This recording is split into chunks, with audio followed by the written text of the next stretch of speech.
Namaskar. Welcome to another episode of Editorial. A lot of you all have heard this narrative that there are two Indias. There are two Indias. I am saying today that there are two Modis. We have two Modis, and I am going to talk about this two Modi theory. Let's get right into the show.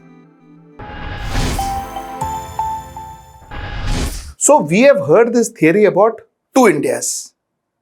Some say there are two Indias, the rich India, the poor India, the India and the Bharat, the rural India and the urban India. So a lot of people talk about two Indias, which means that there is a distinctive brand difference between two Indias. There's a distinctive brand difference between the rich India and the poor India. There's a distinctive brand difference between the rural India and the urban India. So there is a distinctive brand difference. There's a distinctive brand difference between the haves and the have-nots, the rich India and the poor India. There's a distinctive brand difference.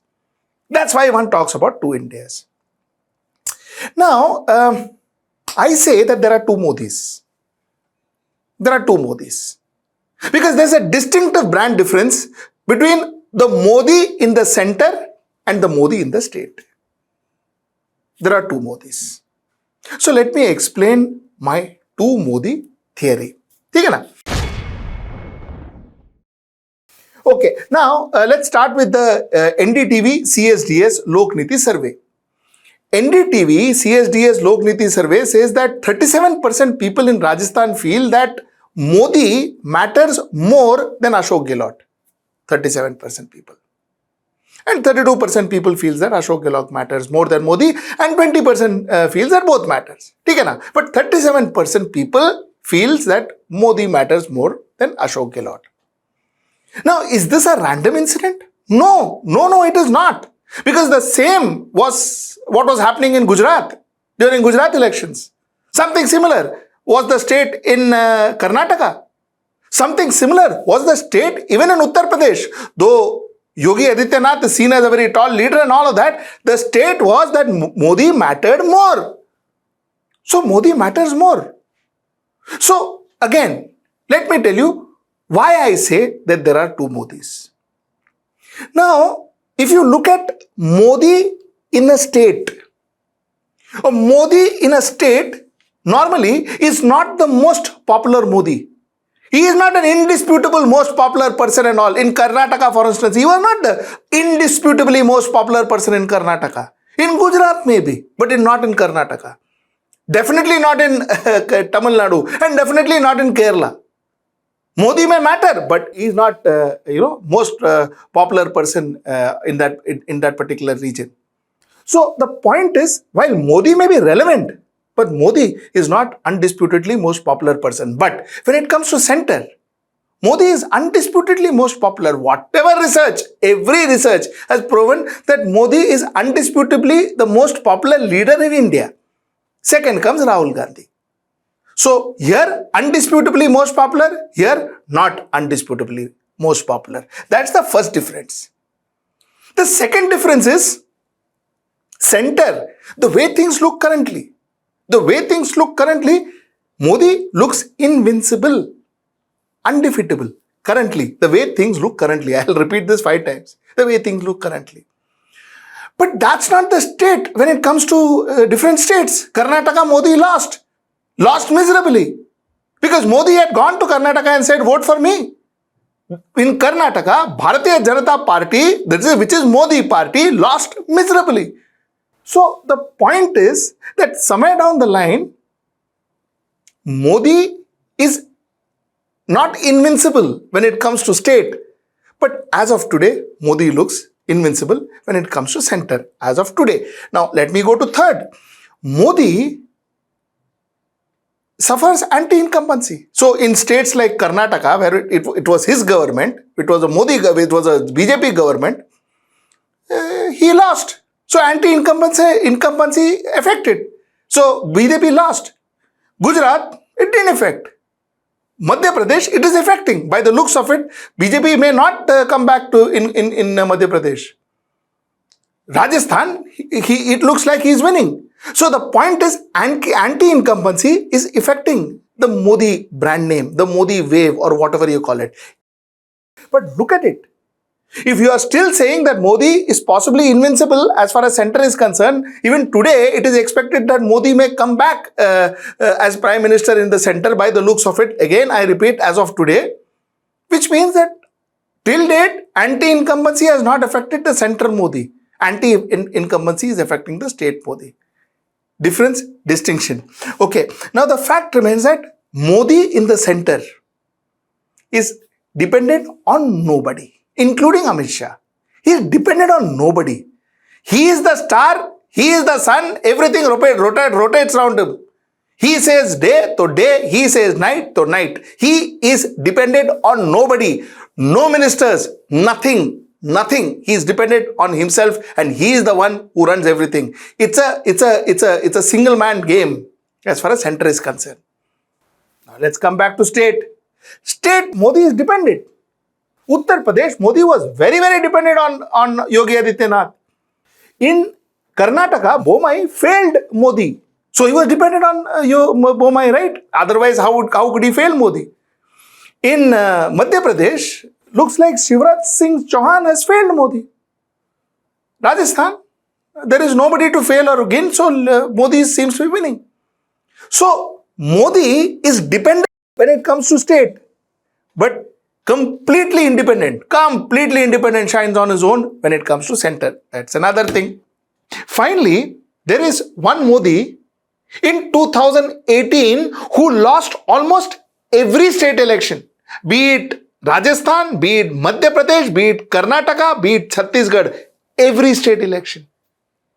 And there is another Modi in the center in 2019 who won 303 seats in the Lok Sabha, almost sweeping all these states that I just spoke to you about. So there are two Modis. Let me come to my second part, the second part of my presentation. Why am I talking about all this? You see, when you strategize for a state assembly elections, you strategize differently. Why? Because there, while, like I said, Modi is relevant, there is no doubt about it, but Modi may not be the most popular candidate, most popular person in that particular state. Chances are that you can defeat Modi, like I said before. Chances are there is anti-incumbency. So there are a lot more that you can use in a state election, in an assembly election. In center, the core competition target is Narendra Modi. And the party that you are fighting against is Narendra Modi party and not the Bharatiya Janata Party. A lot of you may ask me, "Arey, kya hai difference? What are you talking about?" We all know Modi is the person who is Modi is the final face of Bharatiya Janata Party, so on and so forth. Bada kya hai uspe? I'll tell you what I mean by this. Let's take few case studies. Why didn't Rafael work? Rafael didn't work is because Modi was not directly targeted in Rafael. Modi with Parikar, with Nirmala Sitharaman, with lot of people. I mean, it was the government. It was the Bharatiya Janata Party government that was targeted in Rafael, not Narendra Modi. Most of the accusation in 2019, or most of the points that opposition raised in 2019 were against Bharatiya Janata Party, not necessarily against Modi. Let's take another example, and that is Bofors. Why was Bofors effective?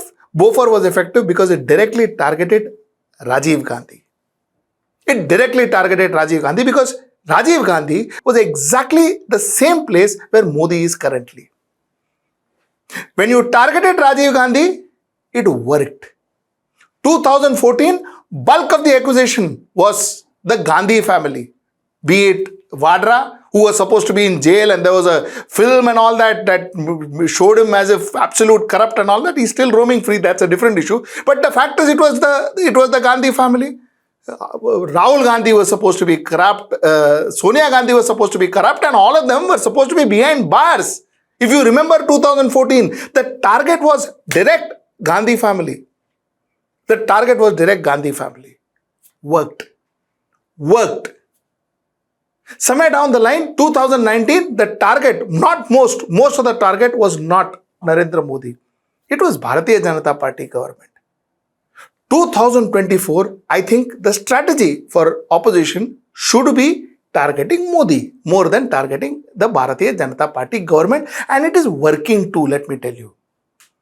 The Modi-Adani bit is the most potent strategy that the opposition has against Modi. And somehow it seems to be working. Modi is your strategy. Because if it's focused, if every point focused on Modi, chances are it may make a difference to that invincible Modi's brand value. If it's not going to stick. It's not going to make a difference. So Modi Adani is sticking. And whatever you see with whatever that's happening, whatever reaction that you see is because it's sticking. It is sticking. For instance, Manipur is Biren Singh and Modi. It is not Modi alone.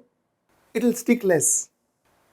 From a Bharatiya Janata Party perspective, Bharatiya Janata Party should be very clear that till such time that nothing sticks on to Narendra Damodar Das Bhoti, nothing will happen to Bharatiya Janata Party.